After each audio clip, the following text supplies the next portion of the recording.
la palabra en Un Café con Fe. Un Café con Fe.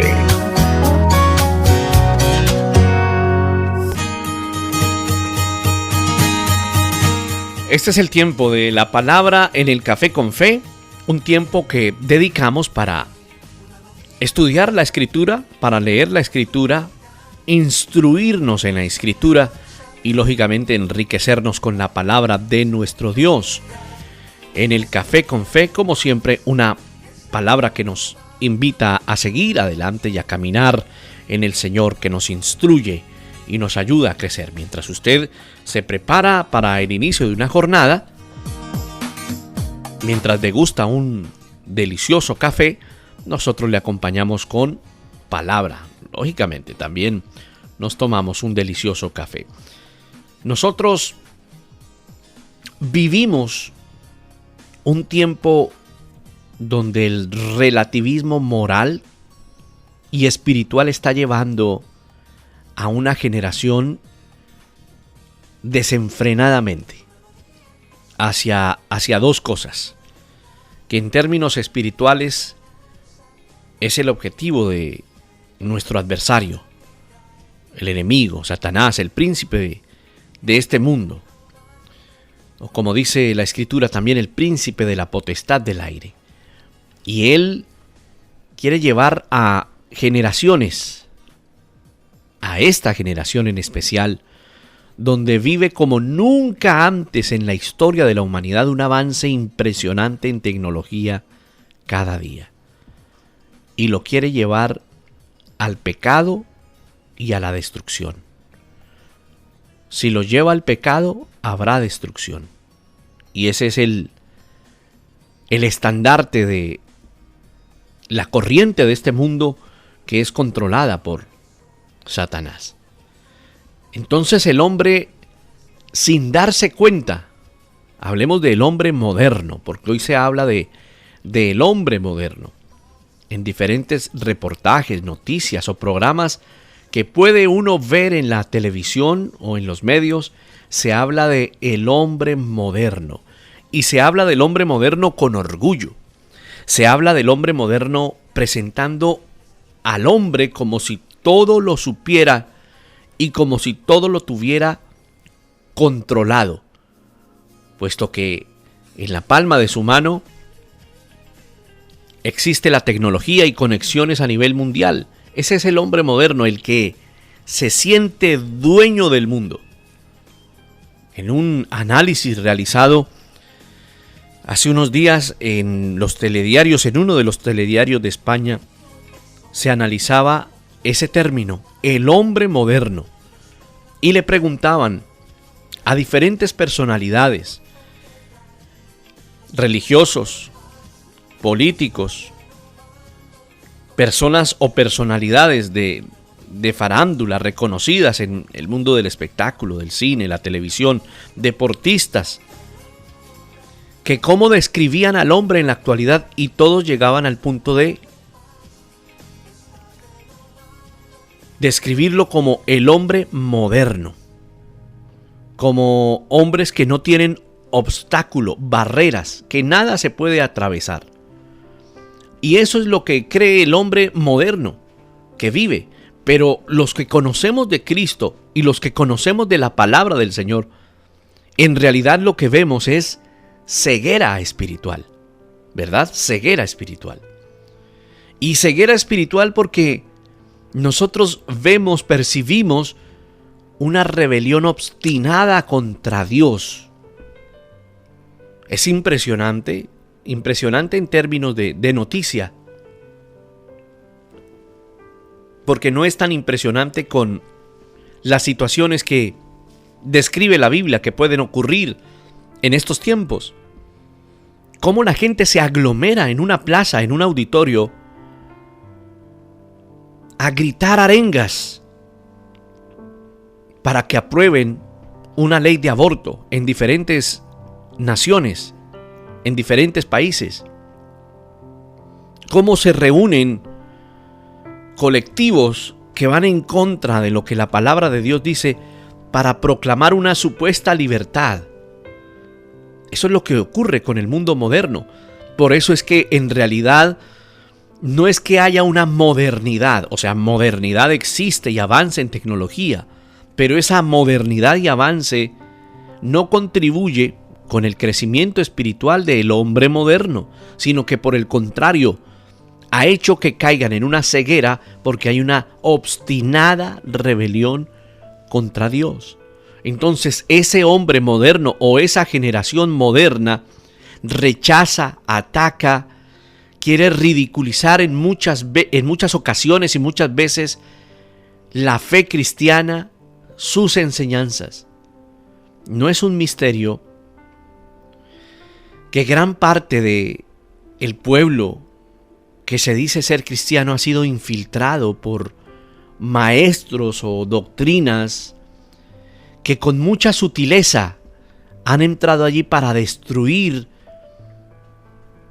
la palabra limpia, la palabra sana. Ahora, eso también es bíblico, que en los postreros tiempos se levantarán hombres así. Entonces digamos que en medio de un avance en tecnología, el Señor también filtra a sus escogidos, a su pueblo, a su remanente. Y esto lo decimos a manera de introducción para que tengamos un panorama de lo que vivimos. Es decir, no nos alarmamos por los falsos maestros o las falsas doctrinas que se han levantado, por un falso evangelio, por ejemplo, falso evangelio de la prosperidad. Usted ya conoce este tipo de doctrinas. Un falso evangelio donde se presenta la motivación personal o la psicología espiritual supuestamente, o una doctrina donde se presenta la autoayuda para la realización personal. Y hoy en día esto se hace en los diferentes púlpitos de muchas iglesias, y es normal. Y es normal porque aquellas personas que reciben esta palabra creen que esa es la palabra limpia y sana que proviene de la palabra de Dios, pero no es así. Entonces, si usted escucha y entiende de lo que estamos hablando, porque el Espíritu Santo está revelando también en su corazón, haciéndole entender en su corazón, vamos a guardarnos el día de hoy. Y vamos a hacer un examen y a filtrar lo que estamos escuchando y lo que estamos viendo. Digamos que toda esta modernidad también ha llegado a los púlpitos, a las iglesias, a las vidas de las personas. Parece que esto hubiera llegado para que las personas perdieran el referente de ese verdadero evangelio que encontramos en la palabra, en las sagradas escrituras. La Biblia dice en el Salmo 11, verso 3, si fueren destruidos los fundamentos, ¿qué ha de hacer el justo? Dice la palabra. Querido amigo, la pregunta es, ¿qué hacemos en un tiempo así? ¿Qué hacen los cristianos en un tiempo así? Puesto que el mundo va sin freno, va rumbo a la condenación. La iglesia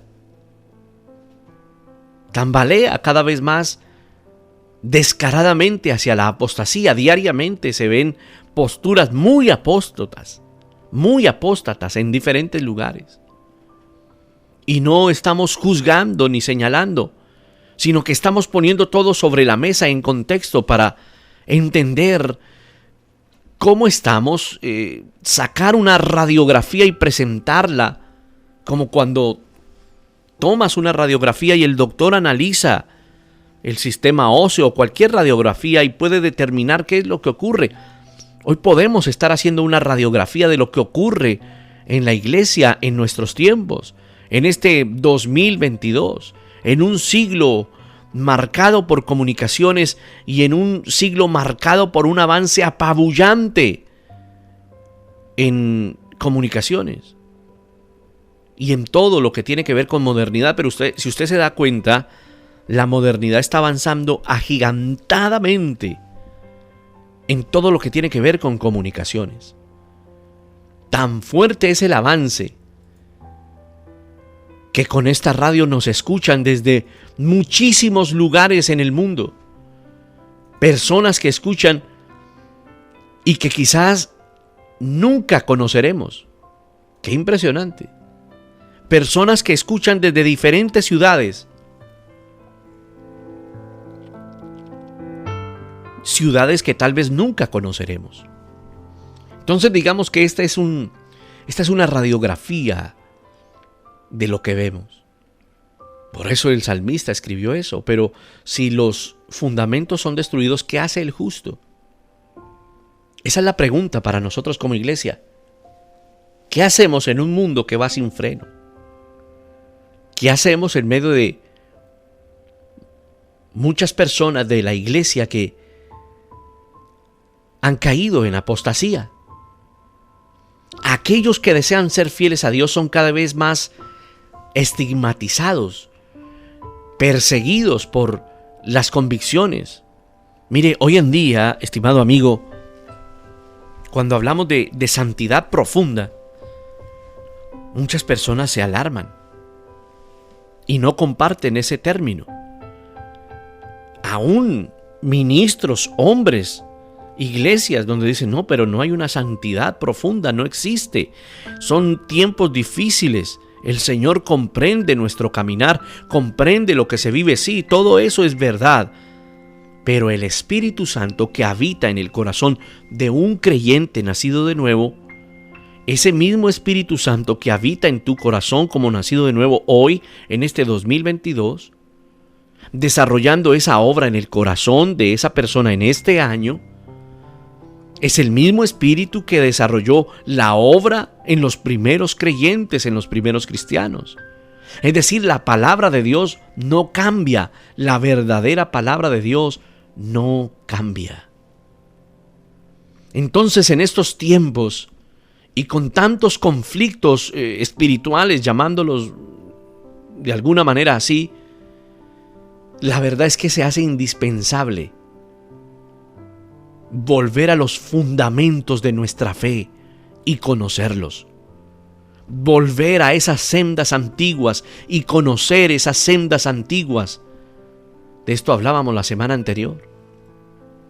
No existe, estimado amigo, algo más importante para un cristiano que responder con seguridad y con firmeza a preguntas como por ejemplo la salvación. Le preguntas a alguien, ¿la salvación se obtiene por obras o por fe? Y créeme que el que no tiene una base doctrinal no sabe qué responder, porque han entrado en un modernismo donde los rudimentos de la fe, los principios de la fe no son enseñados. ¿La salvación prometida en el Evangelio es segura o tiene ciertas condiciones? Esa pregunta tampoco la responderían. O responderían quizás esta: ¿un cristiano puede perder la salvación? Y si así fuera, ¿por cuáles pecados podríamos perder la salvación? Y después de perderla, ¿podríamos recuperarla? Son preguntas que si tú las haces a una persona en medio de esta modernidad y donde se le ha enseñado una doctrina errada, esto no lo podrá responder. Entonces, he ahí nuestro compromiso, primero como ministerio de comunicaciones, de radio, de esta radio, de Camino Estéreo, perteneciente a un ministerio que se llama Iglesia Cristiana Los del Camino o Ministerio Los del Camino.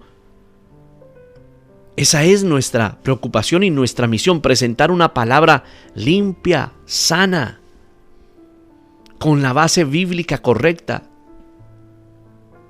Son preguntas controversiales. Lo que acabamos de decir puede ser muy controversial. Entonces digamos que serán temas también difíciles de tratar para que la persona los pueda entender claramente. Y es crucial en estos tiempos tener la guía del Señor y de su palabra. Por eso es que en esta actualidad es necesario presentar la palabra limpia, sana, pesada, en esa báscula del Señor, donde se pueda presentar de manera especial, sin ningún aditamento, sin ser adulterada, sin ser mezclada. La palabra dice en Romanos, estimado amigo, capítulo 5, si usted tiene su Biblia a la mano, siempre he dicho que es una bendición cuando tenemos la Biblia en físico. Es tan especial ver a los hermanos en la iglesia con la Biblia en físico, ¿verdad? Romanos capítulo 5, verso 1 dice: justificados pues por la fe, tenemos paz para con Dios por medio de nuestro Señor Jesucristo, por quien también tenemos entrada por la fe a esta gracia, en la cual estamos firmes y nos gloriamos en la esperanza de la gloria de Dios. Esa porción de la palabra, estimado amigo, está hablando acerca de la doctrina de la justificación.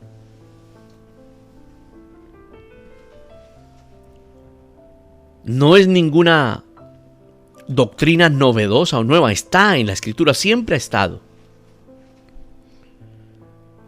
Con decirle que es una de las doctrinas principales del Nuevo Testamento. La justificación, estimado amigo, no es una verdad secundaria, es la esencia del cristianismo. Cuando entendemos esto, entendemos la verdad que es crucial en la palabra. Es como hablar del carácter de la salvación. Varias preguntas deben ser formuladas cuando usted escucha el término de justificación. Y muchos dirán: bueno, pastor, ese término, ¿de qué se trata ese término? Y es ahí donde debemos nosotros empezar a profundizar en las palabras sanas y en la doctrina limpia y sana. ¿Cómo puede un hombre ser justificado ante Dios después de haber cometido tantos pecados, tantas transgresiones a la ley de Dios, tanto pecado acumulado? ¿Es posible? Se preguntan muchos. ¿Acaso el juez justo, Dios, el juez de toda la tierra, no debería indefectiblemente condenarle por esa maldad? O sea, nosotros podemos como hombres de alguna manera evitar esa ira de Dios. Preguntas trascendentales. ¿Cómo puede el hombre ser justo ante Dios después de tanto pecado?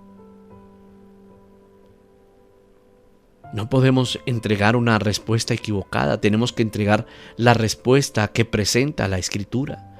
Por eso es que esta carta a los romanos es, sin lugar a dudas, la fortaleza de las verdades que tienen que ver con esa redención del hombre en el Señor. El apóstol Pablo,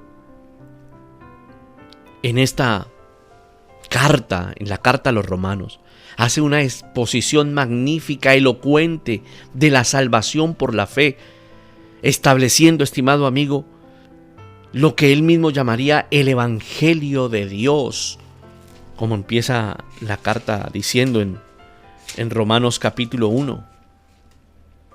Pablo, siervo de Jesucristo, llamado a ser apóstol, apartado para el Evangelio de Dios. Evangelio de Dios. Esta carta a los romanos marcó definitivamente el carácter doctrinal de esa justificación. Si nosotros ignoramos la justificación o desconocemos esto, ignoramos el mensaje del Señor Jesús y el testimonio de la iglesia primitiva. O sea, todo cristiano debería conocer la doctrina de la justificación. Si desconocemos aspectos del Evangelio, usted debería preguntarse: pero entonces, ¿en qué Evangelio he creído? En los primeros 3 capítulos de Romanos, le invito a que lea detenidamente la carta a los romanos, la epístola a los romanos. En esos primeros 3 capítulos, el apóstol Pablo empieza a hacer una exposición. Y una exposición acerca de la culpabilidad que tenían los judíos y de los gentiles. Hace como un cuadro comparativo, con argumentos claros, poderosos, que ponen a todo hombre, al judío y al gentil, bajo la justa condenación del juicio de Dios. Dice esa carta que todos están bajo pecado. Como está escrito, no hay ni uno justo. Estoy parafraseando Romanos 3:9,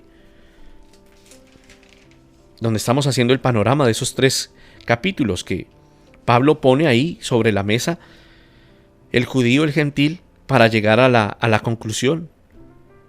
¿Qué pues somos nosotros mejores que ellos? No. Ya hemos acusado a judíos y a gentiles y todos están bajo pecado. Y luego describe en el verso 10 del capítulo 3, como está escrito, no hay justo, no hay uno, no hay ni uno, o ni aun uno, mejor dice. No hay quien entienda, no hay quien busque a Dios. Todos se desviaron, a una se hicieron inútiles. No hay quien haga lo bueno, no hay ni siquiera uno. Eso presenta esta palabra. Manifiesta claramente que el hombre es totalmente incapaz de poderse salvar por sus propias obras, por sus propios méritos. El hombre, por su pecado, no se puede justificar ante Dios. ¿Cómo te justificas siendo pecador ante Dios? ¿Cómo dices, mira, Dios, creo que debes salvarme? No tenemos justificación delante de Dios. Nuestros pecados nos condenan. Nuestra condenación es segura, es inevitable. No importa si es el judío más judío, el judío religioso más religioso, el rabí más rabí, o el pastor más pastor, o el gentil moralista, o el hombre que ama la vida. La verdad es que todos estamos totalmente destituidos de la ley de Dios. Y hay conflicto, ¿por qué? Porque muchas veces nosotros sacamos nuestros propios conceptos de las personas y decimos, esta persona es muy justa, esta persona tiene que ser salva por las obras que hace. Y en nuestra condición humana, estimado amigo, hay como una tendencia a salvar o a condenar, ¿verdad? ¿Le ha pasado? Creo que a todos nos ha pasado. Como que de acuerdo al concepto y de acuerdo a lo que vemos en los demás, nosotros como que sacamos la conclusión, ¿verdad? Hay un dicho popular, por lo menos en mi país hay un dicho que dice, corazones vemos, caras vemos, corazones no sabemos. Entonces Pablo, después de argumentar, haciendo las veces como de un fiscal, los delitos y la evidencia contra el criminal, o sea, contra nosotros como hombres, él pasa a mostrarnos lo que es la justicia de Dios y cómo ella se cumple en el Evangelio. En el momento de mayor oscuridad aparece la luz del Evangelio. Ante la evidencia de la condenación aparece la gloriosa salvación, centrada en el sacrificio de Cristo en la cruz. En la cruz, Dios, estimado amigo, reveló su juicio justo, su ira por los pecados de los hombres, sacando a la luz el medio por el cual el hombre puede ser justificado. El sacrificio perfecto del Cordero de Dios permite que un Dios santo pueda salvar a un hombre pecador y declararlo justo como nosotros. Esta es una verdad que, si tú la entiendes en el Espíritu, te gozas y como que respiras profundamente y dices, uy, es impresionante la obra de redención que el Señor hizo por mí. Cuando entiendes esta verdad, descansas en Él. Lo que ningún hombre puede hacer con toda su religiosidad o sus supuestas buenas obras, el Señor, con un solo sacrificio, nos justificó delante de nuestro Padre. Romanos 3:24 lo dice, siendo justificados gratuitamente por su gracia, mediante la redención que es en Cristo Jesús. Cuando lo entiendes en el Espíritu, descansas en Él.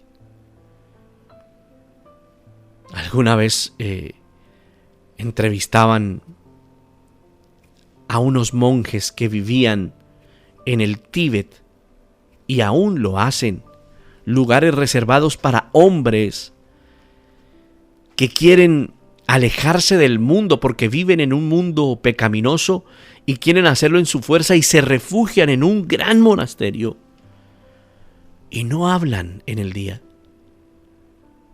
Viven en una constante meditación. Ese hombre que está allí viviendo en un monasterio, en una constante motivación, si está frente al Señor, será visto como pecador. No importa cuántos años viva en ese monasterio, no importa si tiene o no tiene contacto con el mundo pecaminoso o con un mundo moderno y voraz, tendrá pecado, porque todos tenemos pecado y todos estamos destituidos de la gloria de Dios. No importa dónde estemos, es que la simiente de pecado está ahí. Entonces es a través del sacrificio de Cristo que nos justificó, y esa es la doctrina de la justificación. Por eso cuando te pregunten acerca de la doctrina de la justificación, ya puedes aclarar, ya sabes de qué se trata. La justificación no es alcanzada por el esfuerzo tuyo o por el esfuerzo mío. La justificación yo no la obtengo estando encerrado en un cuarto sin salir al mundo pecaminoso. No es alcanzada por nuestro esfuerzo, sino por la fe en la obra del Señor Jesucristo. En la obra de Dios, en Cristo Jesús, que nos dio vida eterna, perdonó nuestros pecados, nos justificó. No es nuestra justicia la que es recompensada, es la justicia de Cristo, la cual Él impartió. El justo justificando a los injustos. Eso fue lo que ocurrió. Los pecadores poniendo su confianza en el justo, siendo justificados gratuitamente. ¡Qué maravillosa verdad! El apóstol Pablo en el capítulo 3 llega como a ese punto principal. Entonces luego pasa al capítulo 4. Esos 3 primeros capítulos hablan de eso, de la doctrina de la justificación. Y luego cuando usted pasa al capítulo 4, el apóstol Pablo empieza a escribir mostrándonos el ejemplo de Abraham. Abraham, el padre de la nación de Israel, creyente también del nuevo pacto, son justificados únicamente por la fe.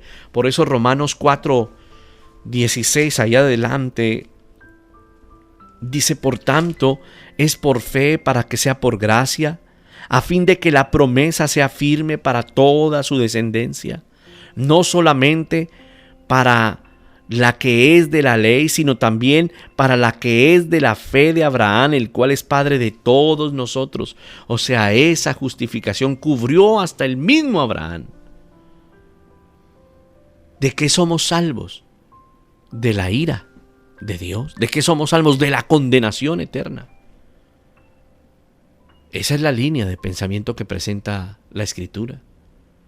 Son como los frutos de la justificación. O sea, el Señor nos justificó en la cruz del Calvario y esa justificación arroja unos frutos. Entonces, gracias a esa justificación tenemos paz para con Dios por medio del Señor Jesucristo. Ahora usted y yo, como pecadores justificados, tenemos paz para con Dios. Antes de ser renacidos por el Señor, éramos enemigos y adversarios de Dios. Hay gente que dice: no, yo no soy enemigo de Dios, yo soy una buena persona. Pero esa es una postura muy humanista. Lo cierto es que cuando no caminamos con el Señor, cuando no se renace a una vida nueva, cuando no hay un nuevo nacimiento, somos enemigos de Dios, adversarios de Dios. Pero cuando nuestros pecados han sido perdonados, cuando hemos recibido la vida eterna, nosotros somos hechos hijos de Dios. Ahora es importante que entendamos que esa justificación implica la absolución de nuestra condenación. O sea, nos absolvió, nos quitó la condenación. ¿Qué entregó? Paz ¿Qué entregó el Señor? Seguridad de que Él nunca se acordará de nuestros pecados. Qué impresionante esto. ¿Puedes creerlo? Que ya el acta de decretos que había en contra de nosotros, el Señor la anuló. Había un acta de decretos. Un acta es un documento, ¿verdad? Estamos hablando como en términos legales. Y quiero que usted lea o quiero leerle la cita donde se menciona esto, que está en Colosenses capítulo 2, verso 14, donde dice: anulando el acta de decretos que había contra nosotros y que nos era contraria, quitándola de en medio y clavándola en la cruz. Mira la obra que el Señor hizo. El acta de decretos que había en contra de nosotros. O sea, habían tantas cosas, estimado amigo, en contra nuestra. Y Él las anuló, las clavó en la cruz del Calvario. Entonces el apóstol Pablo, con ese argumento, dice: estando ya justificados en su sangre, seremos salvos de la ira. El creyente, mire, por un lado, tiene la seguridad que la obra de Cristo nos justificó. O sea, nos presentó como justos ante Dios. Y aparte de eso, podemos descansar en esa seguridad de que fuimos librados de la ira de Dios y que la ira de Dios ya no recaerá sobre nosotros. Nosotros somos salvos de la ira de Dios. Y eso tiene que llenarnos de gozo. Tómalo en el espíritu. Tú y yo fuimos salvos de la ira de Dios. Indica la certeza total de que si estamos en Cristo no tenemos ninguna condenación futura. La justificación, la doctrina de la justificación, es un acto que ocurrió en el pasado en la cruz del Calvario. Un acto con tintes jurídicos, legales. Las demandas de la justicia divina fueron satisfechas para siempre con el derramamiento de la sangre del Señor. Y eso nos entrega a nosotros la seguridad de la salvación. Que nadie dude de esa salvación en un verdadero creyente. Seremos salvos de la ira, dice esa carta a los romanos. Es esa seguridad, la certeza de que Él nos libró de la condenación. Salvos de la ira se refiere a la liberación de ese juicio futuro.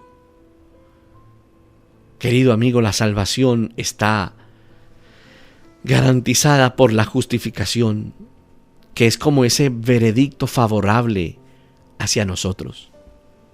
Nos declaró justos, como cuando el juez, ahí en un juzgado, ¿recuerda? Que golpea con un martillo. ¿Se ha visto? Golpea. Dice: es declarado justo. Eso ocurrió en la justificación. Eso ocurrió con nosotros. Cuando tú y yo lo entendemos en el Espíritu, es inevitable no tocarnos con esto de que antes perdidos, sin salvación, ahora somos justificados de nuestros pecados. Nos justificó. Esto es impresionante. Luego Pablo más adelante habla de esa santificación. Es importante hablar de la santificación, pero hoy quería compartir de la palabra hablando acerca de eso, de la justificación. El Señor Jesús, con el sacrificio en la cruz del Calvario, derramando su sangre, nos dio entrada para ser justificados. El juez nos justificó, nos declaró limpios, nos declaró salvos. Y esa es una bendición para todos nosotros. Una bendición tan grande que anhelo con todo mi corazón que usted lo pueda entender el día de hoy con palabras sencillas. Ya entendió de lo que habla Romanos, por lo menos en sus primeros 4 capítulos. Luego viene la santificación que es un tema del cual también tenemos que hablar. Pero ¿por qué no cierras tus ojos allí donde estás y le das gracias al Señor por esa justificación? Señor, gracias. Nos justificaste. Estábamos nosotros sumergidos en nuestros delitos y en nuestros pecados.